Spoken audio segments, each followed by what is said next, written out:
Hi, welcome to Up and About with Peekskill United. We have a very interesting show for you today. We're going to start off on the first segment. We're going to discuss the project at 851. Following that, we're going to do a little commentary about our friend John Testa. And our final segment for the day will be a discussion about what's going on at City Hall. Hi, I'm Bob Sullivan. Hi, I'm Joe Torres. Hi, I'm Brian Dee. Hi, I'm Lindsey Fitzgerald. Hi, I'm Andrew Liu. Hi, I'm Bruce Bellum. Hi, I'm Louis Segarra. As we started out our first segment tonight, the project at 851, we have three guests with us here today. We're filming from Brians Automotive on Washington Street, and right out the window I can see 851 Washington Street. Brian Dee is with us, Lindsey Fitzgerald, and Andrew Liu, and we're going to get into a discussion of the current events and the current topics going on with the project at 851. Things are moving ahead. It looks like the CHOP has filed for the text amendments. From your perspective, what's going on? A lot is going on. So, unfortunately, we've been trying for about 5 months to work with CHOP to find alternative options.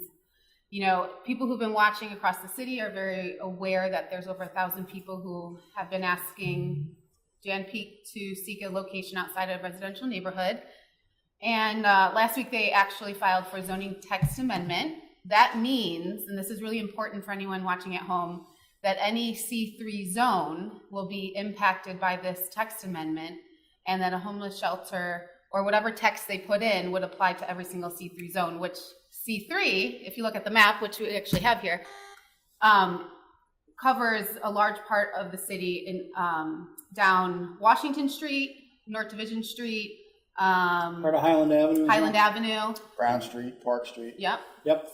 Main Street. Just to take that a little bit closer, that means any residential area that's now a C3 can have a shelter there. Well, to be sure, C3 is a light commercial district. It's general commercial. General commercial. Correct. And the purpose of the general commercial is to set up business corridors leading to the downtown area. It's businesses that you might not ordinarily have in downtown. You'd have automotive shops, you'd have Dunkin' Donuts, you'd have that kind of stuff. So that's the purpose of the C3.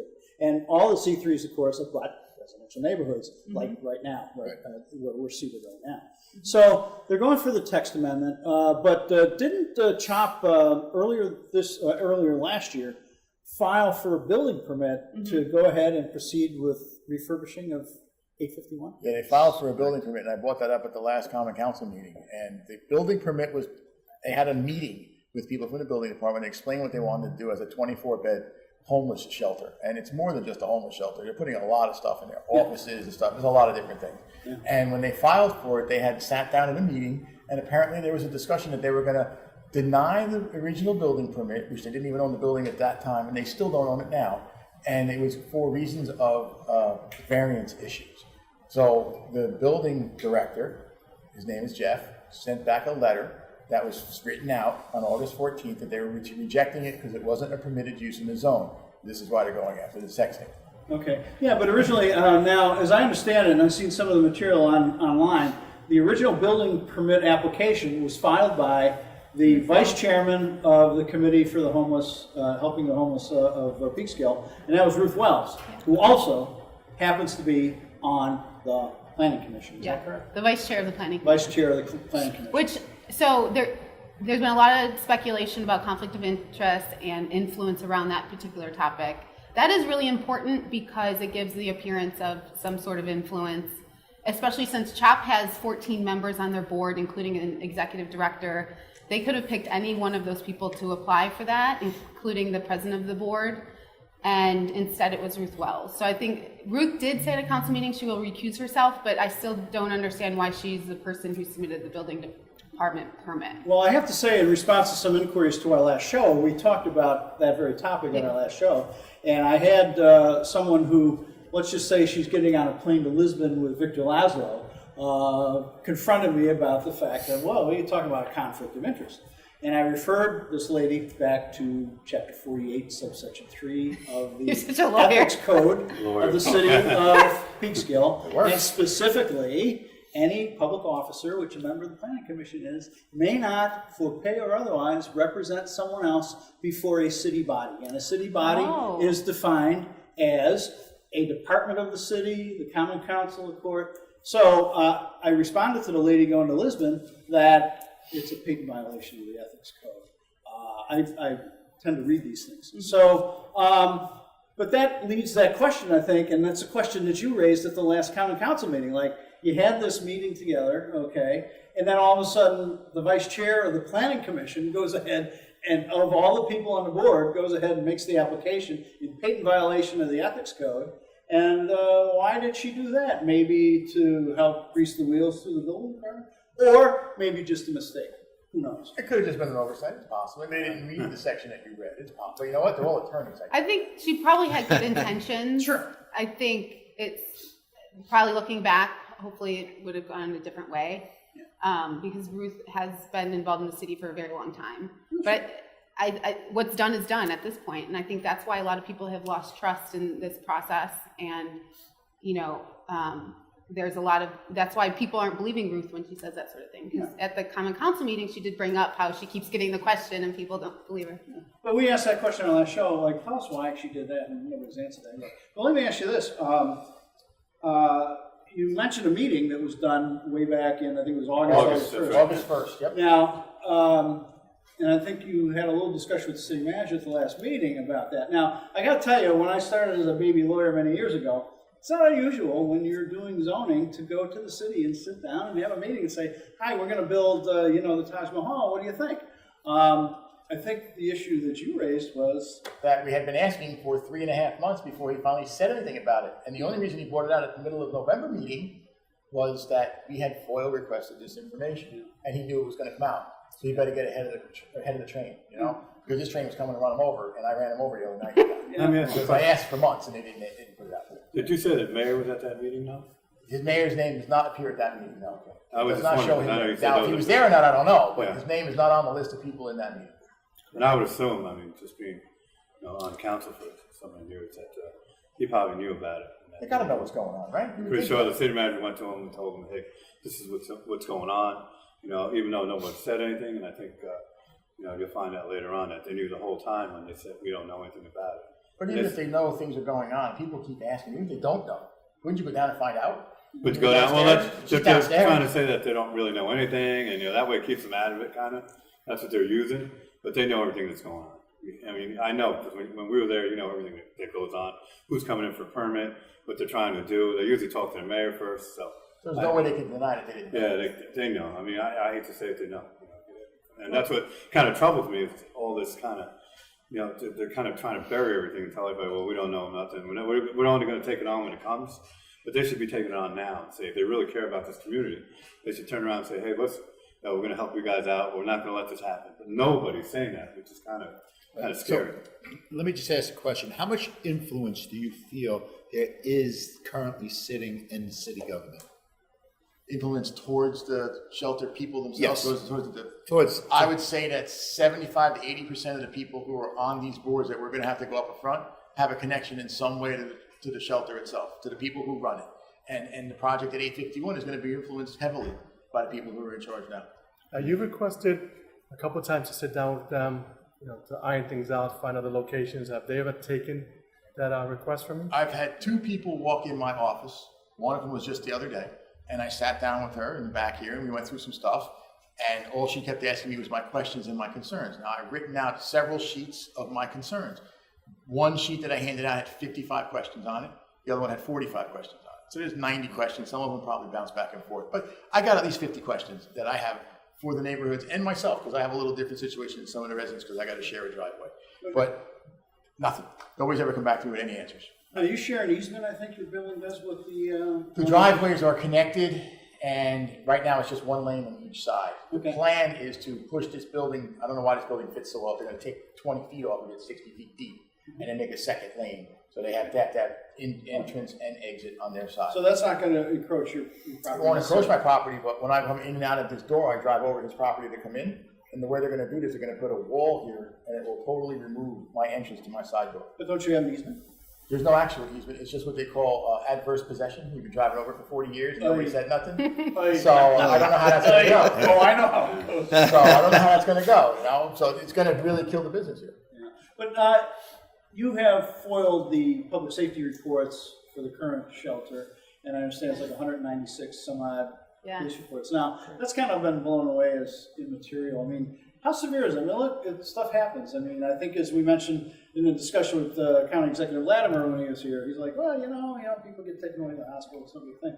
Well, how serious are all those incidents down there? So before we get into the specific incidents, which are Oh, I don't incredibly need all 200. important, No, let's not do but that. no, we can touch on a couple of the really important ones. But I think one of the bigger problems is about why they're so important is because originally up front we were told repeatedly, and quoting board members from CHOP, that safety concerns were unfounded, that they've been operating for 30 years with no issues, or limited issues, I should say.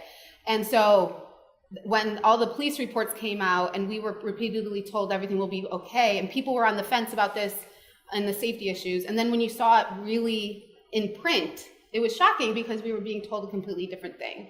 So that's an important piece of the puzzle there. And then when it comes to the actual reports, there's only, I counted only 7 of them are ones that wouldn't have anything to do with CHOP. Like they get, the police are looking at Ansville Park to make sure that no one's down there. That's something that doesn't have to do with them. All the rest have to do with that location. Most of them have to do with unwanted parties, EDPs, which is emotionally disturbed persons. And then there's a lot of really concerning ones about overdoses, drug use, assaults, and activity that you certainly do not want in front of 2 bus stops for children, because there's 2 buses that, 2 bus stops that pick up on this corridor. And Hen Hood School District has already told us that there's 171 students that get picked up on the bus here and dropped off every day. So that is, I don't care how you want to spin it, that's hard information in the police reports.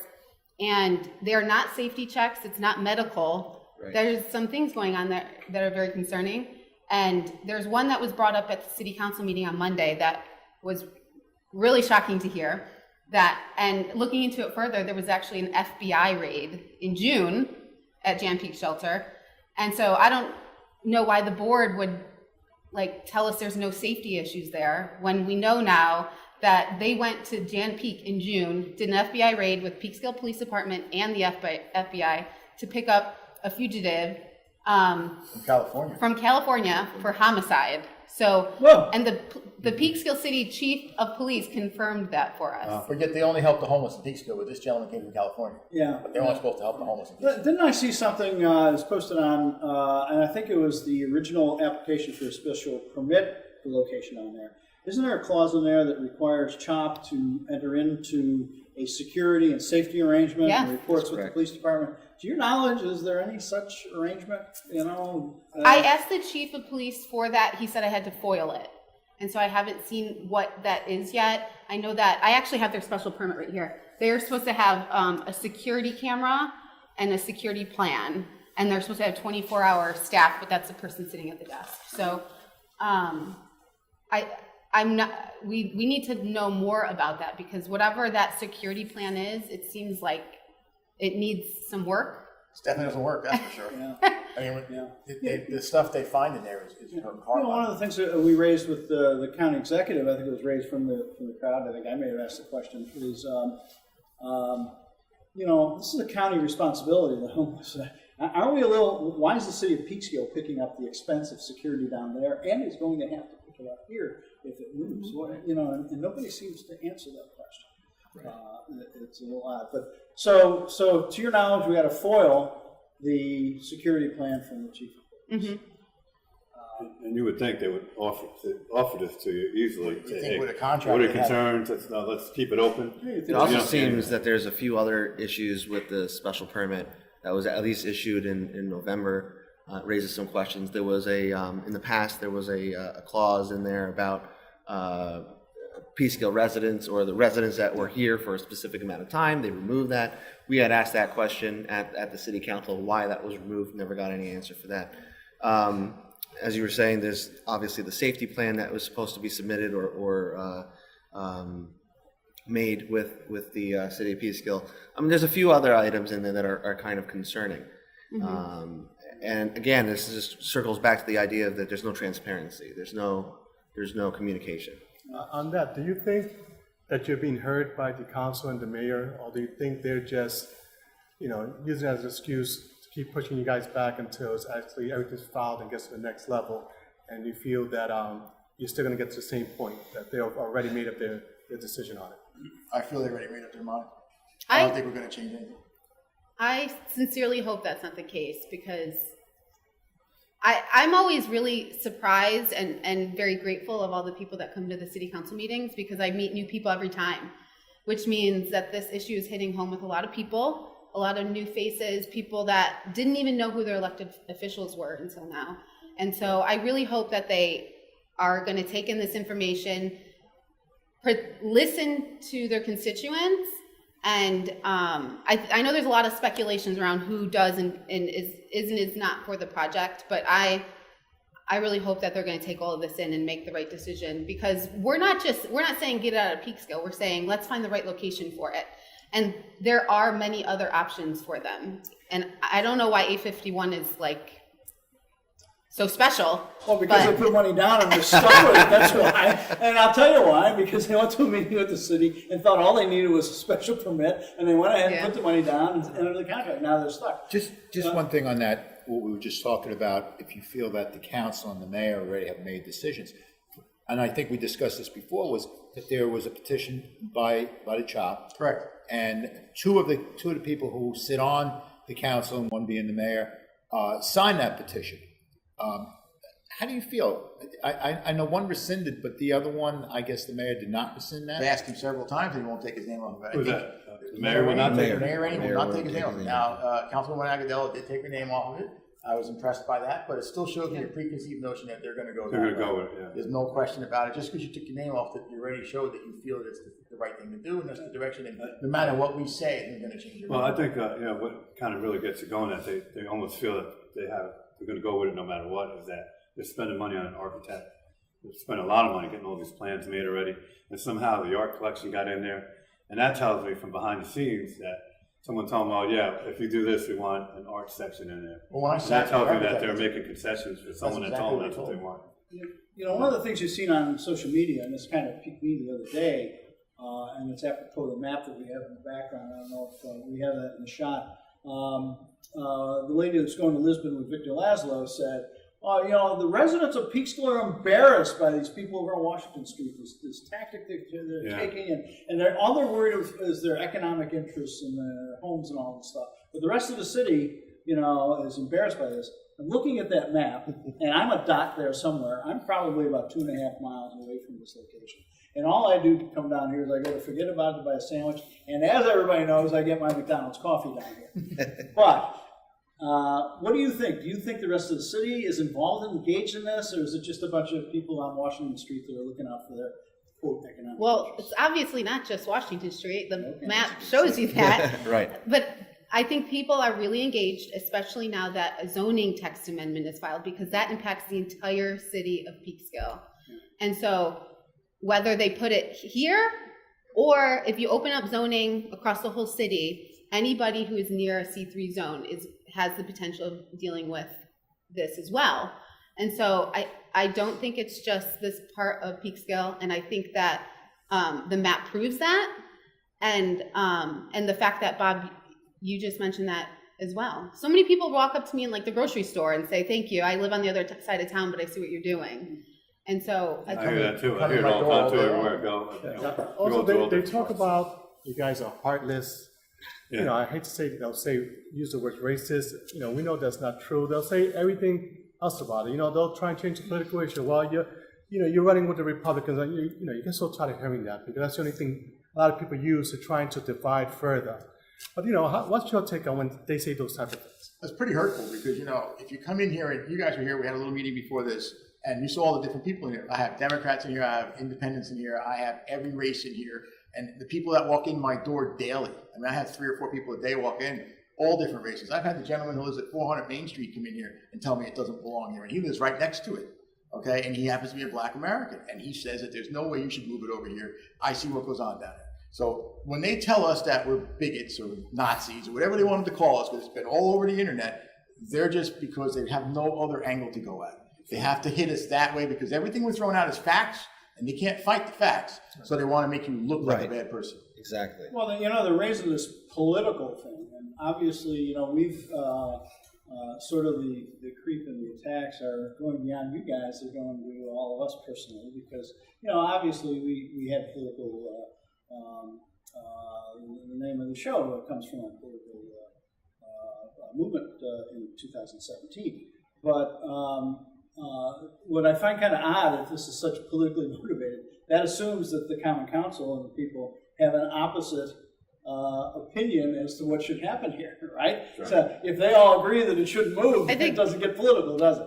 Now, Lindsey, particularly after your husband 4 years ago ran for Common Council, are you running for Common Council this year? You know what's funny is if I run for Common Council, it's going to be as a Democrat. Because I'm a Democrat. Yeah, But- so there's no political. No, no. Which is nonsense. I Because- think it's unfortunate that that's what some people resolve to, is making it a political thing, because really what it is for us is it's about You live protecting there. our neighborhood. I tell people all the time, I built my house and I earned every dime of it, and I want it to be my forever home. I don't want to leave. And I want to have kids who are waiting at the bus stop at the corner and not have to worry about anything. The data shows us, the police reports, I've read every single police report. Some of them are very scary. And when you put yourself in the position of thinking about that being here, it's a very real thing. Now, you're not originally from Peekskill, are you? No, I'm from Detroit. You came back here with your husband, Mm-hmm. served in the United States Marine Corps, Mhm. and you moved here to make this your home. Yeah. And so, like you just said, that's right. Let's get back to the process here. The zoning Yeah. text amendment. That's very important. What goes on from now? What's involved with you in terms of this process? All right, let's review When I say that you- real quick, because that's really important, and I want people at home who are watching to understand it, because That's the question. so it is complicated, but the good news is it's a very public process. So and I wrote it down because I always forget it. So they have to first file the application for the zoning text amendment. So number one, that's done. Next, there has to be a presentation at the committee of the whole, which is the public meetings, but there's no public comment session there. That has not happened on Monday night's meeting. It's not on the agenda, so we'll see when that happens.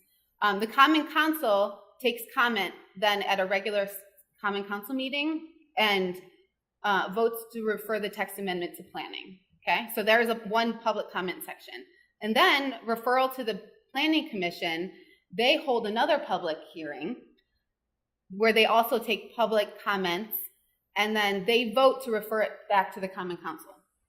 From there, there's a recommendation from the Planning Commission to the City Council. The City Council has another public hearing. So that's at least 3 public hearings that have to take place, and then there will be a City Council vote. So what's the time frame approximately? You know what? Do all this. I'm not Sounds sure.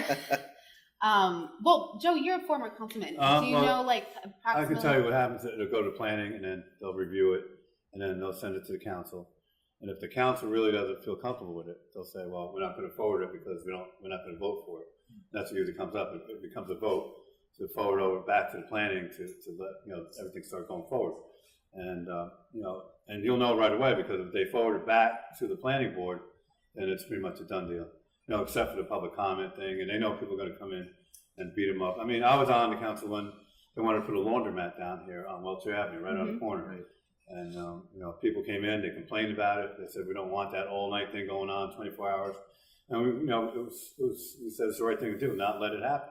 So when they came in, we said, well, if you want to put the laundromat in, it can't be open 24 hours. You have to do this. And we gave them so many restrictions that they said, no, we're not going to go forward anymore. And and then so that's the way it was left. So if they really care about what's going to happen for the people, because at the end of the day, it's about the people that live here. They invested their lives in here. And you're going to do something like this, Sam, you got to look back and say, do I want to ruin the whole neighborhood just because I have a few friends that work at shop and take care of their own people? And at the end of the day, I think this is all about money. They make $3,000 a person or whatever it is, and and look how much money they have to put down on a building. So it's not all non-for-profit. It's not-for-profit, but they have so much money. So you really have to look into all that stuff. And I think at the end they're going to probably approve it. I hope that's not the case. But, just from what I'm seeing and being on the council before, that they're going to try to push this through. The building they're buying all cash. Well, that's what I'm saying. I mean, that's what's scary. $900,000. That's what's scary about it. Is that right? Not even, and look All at, cash. I know that because they didn't go for a CO, because they don't need a CO when they're buying cash. Yeah. Wow. I don't think they would get a CO either. Well, you can get a CO on it as an industrial warehouse, Okay. as it sits now.